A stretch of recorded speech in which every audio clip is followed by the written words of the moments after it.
Bismillahirrahmanirrahim. Sallallahu wasallam ala nabi sayyidina Muhammadin. Like, comment, and subscribe. Bye.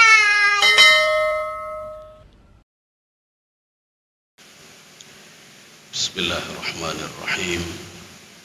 Assalamualaikum warahmatullahi wabarakatuh.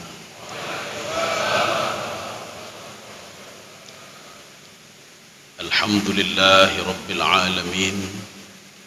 Wassalatu wassalamu ala ashrafil anbiya'i wal mursalin wa ala alihi wa ashabihi ajma'in. Raditu billahi rabba wa bil islami dina wa bi muhammadin nabiyya wa rasula. Rabbi shrah li sadri wa yassir li amri wahlul 'uqdatam min lisani yafqahu qawli. Allahumma ij'al jam'ana hadha jam'an marhuma wa tafarruqana min ba'dihi tafarruqan ma'suma. Kaum muslimin dan muslimat sidang jamaah subuh yang dirahmati Allah, yang saya hormati Imam Ci, Ketua BKM, pengurus BKM, kemudian yang saya hormati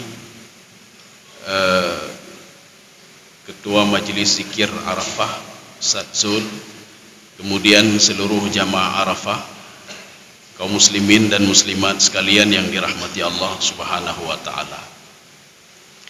Ada satu ayat di dalam Al-Qur'an yang susah untuk kita pahami. Jadi bagaimana susah kita pahami? Allah Subhanahu wa taala mengatakan begini. A'udzu billahi minasyaitonir rajim. Bismillahirrahmanirrahim. Alladzi khalaqal mauta wal hayata liyabluwakum ayyukum ahsanu amala. Bagaimana kita memahami Allah menciptakan mati? Gimana menciptakan mati ini? Satu.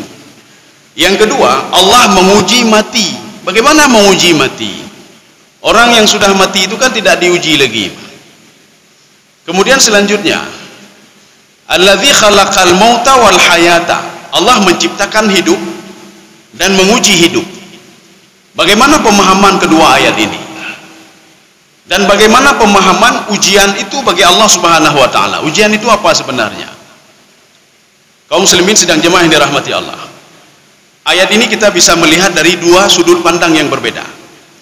Yang pertama, alladzi khalaqal mauta. Allah menciptakan kematian. Apa itu mati? Mati berarti kan lawan hidup. Ya, berarti lawan hidup itu mati. Sebagian penafsir mengatakan yang dimaksudkan alladzi khalaqal mauta, alladzi khalaqan nutfah wal 'alaqah. Jadi Allah menciptakan nutfah. Jadi nutfah itu asal mulanya manusia. Itu setetes air yang hina, itu nutfah. Wa 'alaqah. Dan juga Allah menciptakan 'alaqah. Gumpalan-gumpalan darah itu. Untuk apa? Liyabluwakum, untuk menguji kamu. Bagaimana menguji kita dengan gumpalan-gumpalan itu? Supaya manusia tahu kalau dirinya dulu berasal dari gumpalan itu.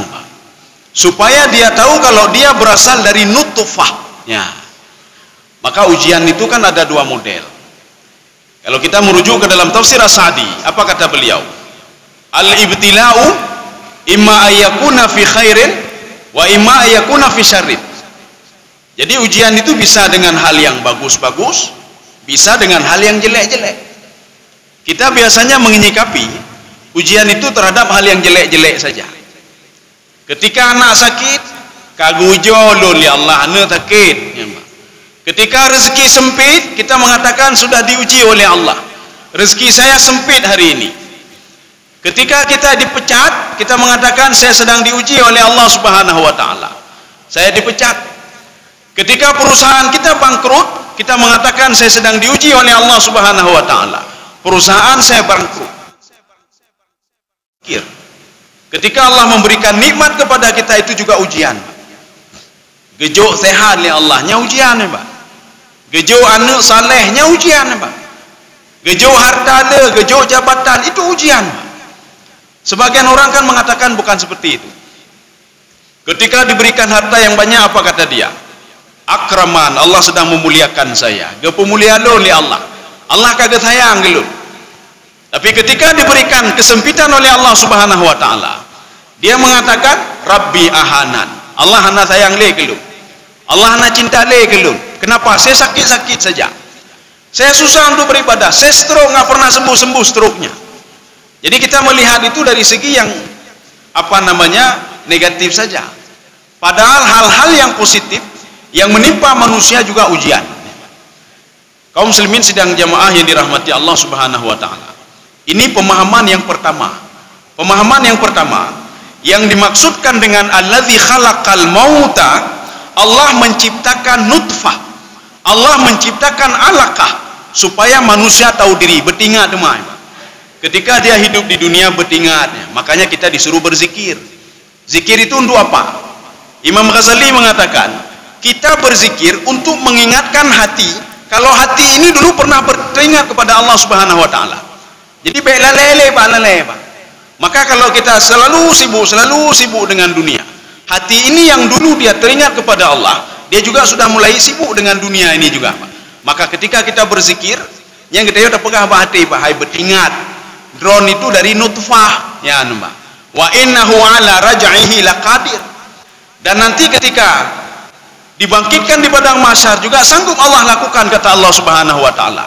Mempertemukan baina sulbi wa taraib itu sanggup, apalagi nanti dibangkitkan di padang mahsyar. Kaum muslimin sidang jamaah yang dirahmati Allah Subhanahu wa taala. Itu pemahaman yang pertama. Artinya manusia supaya teringat. Apapun yang dilakukan di dunia supaya teringat kalau dia berasal dari min maniyyi yumna. Supaya dia teringat kalau dia berasal dari dari tanah dan kembali kepada tanah. Pemahaman yang kedua, kita mengambil tafsir Al-Qurtubi. Apa yang dimaksudkan dengan alladzi khalaqal mauta? Beliau mengatakan khalaqallahu an-nasa fid dunya lil maut. Allah menciptakan manusia di dunia ini untuk mati. Maka ketika kita pahami hidup ini untuk mati, ya, maka nanti ada di dalam kajian tasawuf ada namanya memahami hakikat. Seorang ketika sudah memahami hakikat, maka dia akan mencintai sesuatu itu.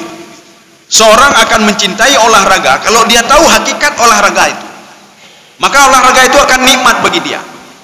Seorang yang mengetahui hakikat salat jamaah, ketika dia tahu hakikat salat jamaah, itu salat jamaah nikmat bagi dia. Seorang yang tahu hakikat bersedekah, maka bersedekah itu nikmat bagi dia, Pak, nikmat bagi dia. Seorang yang tahu hakikat hidup itu sendiri, maka dia akan terpikir lo akan matecit. Ya, Pak. Inilah maknanya alladzi khalaqal mauta. Jadi makna khalaqal mauta, khalaqal insana fil ardi lil maut. Allah menciptakan manusia ini hidup di dunia untuk mati. Ketika manusia terpikir hidup untuk mati, maka dia tidak mau macam-macam lagi, Pak. Tidak mau menzalimi orang lain, tidak mau menyakiti orang lain, tidak mau ghibah orang lain, tidak mau mengatakan saya paling hebat, lu paling je. Kalau bukan gara-gara saya nggak akan seperti ini. Kenapa? Dia tahu hakikat hidup itu untuk mati, Pak. Kaum muslimin sedang jemaah yang dirahmati Allah, jangan seperti nanti ada yang digambarkan di dalam Al-Quran, amilatun nasibah. Ya, apa itu amilatun nasibah? Ibnu Abbas mengomentari ayat ini. Beliau mengatakan, al-amalu as-sayyi'u allati yahtasibuhu fid dunya. Perbuatan jahat yang seseorang lakukan ketika dia berada di dunia. Karena dia lalai dengan dunia, lalai ngenyo, lalai ngenyimati kepegala juga, Pak. Hana kedupu mati, Pak. Ketika dibangkitkan di padang mahsyar, dia akan melihat amilatun nasibah. Ya, nembak. Amilatun nasibah. Jadi amilatun nasibah ada juga dalam komentar Ibnu Abbas, itu seperti apa? Seperti paku yang melekat di kayu atau dinding. Maka susah untuk dicabut. Itulah amalus sayyi, perbuatan jahat yang kita lakukan di dunia. Maka bagaimana cara mencabutnya? Tidak bisa kita cabut begitu saja, Pak. Inilah yang menghalangi kita untuk masuk ke dalam surga. Jadi yang paku itu, bakhil juga termasuk paku itu. Kita ngomongin orang lain termasuk juga paku itu. Kita mencuri punya orang lain termasuk juga paku itu. Tak temenagop sehingga menyakiti hati orang lain termasuk juga paku itu. Maka seorang sudah bimbang dan susah dia. Ketika dibangkitkan di padang mahsyar, banyak sekali paku yang susah untuk dicabut, sehingga susah dia untuk masuk ke dalam surga. Sehingga dia mencari-cari orang yang gara-gara gara-gara orang itu menyebabkan ada paku itu, Pak. Dia ribah orang lain, maka ada paku itu, dia cari orang itu, Pak. Orang lain sibuk untuk masuk ke dalam surga, kita sibuk mencari orang yang mengakibatkan paku itu menancap di dinding, Pak, atau di kayu, Pak. Kita cari, sehingga kita cari, fulan tolong cabut paku saya, boleh saya cabut paku saudara. Tetapi apa, saudara dulu menyakiti hati saya minta imbalannya dulu, baru mau saya cabut paku itu. Imbalannya amal ibadah saudara berikan kepada saya.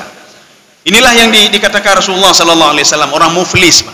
Urung rugo pakai ban haji ka padunggo ke haji, Pak. Umrah ka padunggo ke umrah, bersedekah titiro sedekah, dia bangun tahajud. Tetapi apa, dia menyakiti hati orang lain. Syatama hadza wa qala hadza wa syatama hadza wa hadza. Dia menyakiti hati orang lain, mengambil hak orang lain, menzalimi orang lain. Maka Rasulullah mengatakan, fatukhadhu, diambil kebaikan dia, diberikan kepada orang yang sudah dia zalimi. Itulah namanya amilatun nasibah. Maka pahamilah hakikat hidup itu, maka hidup itu akan nikmat. Ya, nampak, akan nikmat. Nikmat bagaimana? Kita menjaga koridor-koridor mati, Mbak. Kita bukan tidak boleh berusaha di bumi. Kita berusaha di bumi dan menjaga koridor mati, Mbak. Nyobek tak pengegap, menyok mati nanti tuntut, ya nembak. Nyobek keng kegap, menyokeng kegap, menyok mati tuntut nanti, Pak. Ya. Jadi makanya hidup itu nikmat bagi dia, Pak. Kenapa nikmat? Kita menjaga norma-norma. Dari mana norma itu? Dari Al-Quran dan Sunnah. Maka kita jalankan apa yang ada dalam Al-Quran dan apa yang ada dalam Sunnah. Maka jangan tinggalkan Al-Quran dan Sunnah. Kaum muslimin sedang jamaah yang dirahmati Allah Subhanahu wa Ta'ala. Maka ini liyabluwakum, untuk menguji kita. Apakah kita teringat mati atau tidak? Ya, nampak. Teringat mati apa hana? Karena sebagian orang hana tinggalai ke mati, Pak, karena kalalai, Pak, sudah lalai. Padahal Allah kan sudah mengatakan di dalam Al-Quran dalam bentuk jumlah hasar. Innamal hayatud dunya la'ibun walahun. Kita ambil dua saja. La'ibun itu apa? Main-main, Pak, main-main. Tebi rumah, tambang rumah, jangan tu balik loh. Pergi proyek kemana, ke Jakarta, ke Eropah, pulang ke rumah lagi, akhirnya mati, Pak. Itu untuk meninggal ini, Pak. Meninggal di Eropah saya kalian ni, Pak. Meninggal di Eropah. Meninggal oleh papa meninggal. Itulah hidup. Seorang yang memahami hakikat hidup, dia akan menjaga terus dirinya. Maka dan berdoa kepada Allah Subhanahu wa Ta'ala. Seperti doanya Nabi Yusuf. Ini contoh orang yang tahu hakikat hidup, dia tahu diri, Pak. Nabi Yusuf tahu diri. Padahal berapa nikmat sudah diberikan oleh Allah pada Nabi Yusuf alaihissalam. Nabi Yusuf bukan raja, Pak, bukan raja. Tetapi Nabi Yusuf seperti raja di Mesir. Kalau istilah kita, Nabi Yusuf itu PLT, Pak, PLT. Pegawai lillahi ta'ala, Pak, PLT. Itu Nabi Yusuf PLT, Pak. Dari mana kita tahu PLT Nabi Yusuf itu? Melalui tafsir Al-Baghawi, raja mengatakan Malik bin Rayyan, kamu bisa menyuruh apa saja, bisa mengatur apa saja. Wa ana atba'uka ya Yusuf. Saya cuma mengikutimu Yusuf. Semua yang terjadi di Mesir ini saya serahkan kepadamu. Cikalan, Pak. Katanya apa hisrakam, katanya tak mulai cok kena becut, cok kena becut, Pak. Ya. Jadi ambil ini, ambil itu. Apa yang kau ada cok? Nabi Yusuf tidak. Kenapa? Nabi Yusuf tahu hakikat hidup itu untuk apa, dia tahu, Pak. Hidup itu untuk mati, itu pun hidup untuk mati, Pak. Kita buktikan sekarang. Kalau Nabi Yusuf tahu hakikat hidup. Kalau seandainya posisi kita pada Nabi Yusuf alaihissalam, ini angka kejuk nanggro, Pak. Sudah Nabi Yusuf bukan orang Mesir, Nabi Yusuf bukan orang Mesir, Pak. Nabi Yusuf itu lahir di Palestina, ya, Pak. Anak Nabi Yakub alaihissalam. Tetapi dia masuk ke Mesir sebagai pendatang lah, Pak. Ke Athalau, Pak. Kecuali Athalau, ibu ahli Fir'aun, li Malik bin Rayyan, nyoh hanjir ke raja kecuali Athalau. Itu tidak. Nabi Yusuf jadi ini lagi, jadi PLT lagi, dipercaya lagi, Pak. Ketika itu apa nikmat yang diberikan oleh Allah Subhanahu wa Ta'ala? Keluarganya sudah berkumpul semua. Anak keluarganya sudah berkumpul, ayahnya berkumpul, ibu tirinya juga berkumpul. Semua ada sama dia. Harta ada, jabatan ada, semua ada.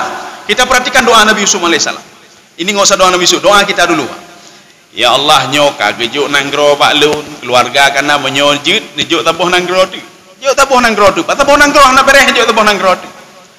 Ya Allah ini belum begini lagi, tolong berikan lagi ini ya Allah, tolong berikan ya Allah. Maka Imam Baydawi itu di dalam tafsir beliau, apa kata Imam Baydawi, Pak? Itu doa itu ad-du'a'u nau'ani. Doa itu ada dua. Doaun yang pertama doa'ud daruri, Pak. Doa yang daruri namanya. Yang kedua ad-du'a'u ghairu daruri. Doa yang tidak begitu penting. Ya, Pak. Itu doa penting. Ya Allah netulung jiwa lun selalu ya Allah, selalu gundah ya Allah, tolong jiwa saya ya Allah. Ya Allah tolong anak saya supaya jadi anak yang saleh. Itu daruri namanya. Seperti doa Nabi Nabi Musa alaihissalam, daruri. Tolong saya ya Allah, ini lautan di depan. Dibelah lautan itu menjadi dua. Yang kedua, ghairu daruri namanya, tidak begitu penting. Bagaimana tidak penting? Oh, karena tabuh benar tabuh tu. Jut lonjoknya tak penting, entuk mentau. Ya Allah, saya sudah punya tanah 1 hektar, mau 1 hektar lagi ya Allah. Itu tidak begitu penting, Pak. Ada hal lain yang penting daripada itu. Maka harus kita pilah-pilah dulu. Makanya doa Nabi Yusuf alaihissalam doa yang sangat penting bagi kehidupan beliau, Pak. Dunia akhirat. Apa doa beliau? Itu di akhir surah Yusuf. Allahumma anta waliyyi fid dunya wal akhirah. Ya Allah, engkau yang sudah menjaga saya ya Allah, dari dunia dan akhirat ya Allah. Kita buktikan sekarang Allah menjaga kita, Pak. Bukan Nabi Yusuf saja.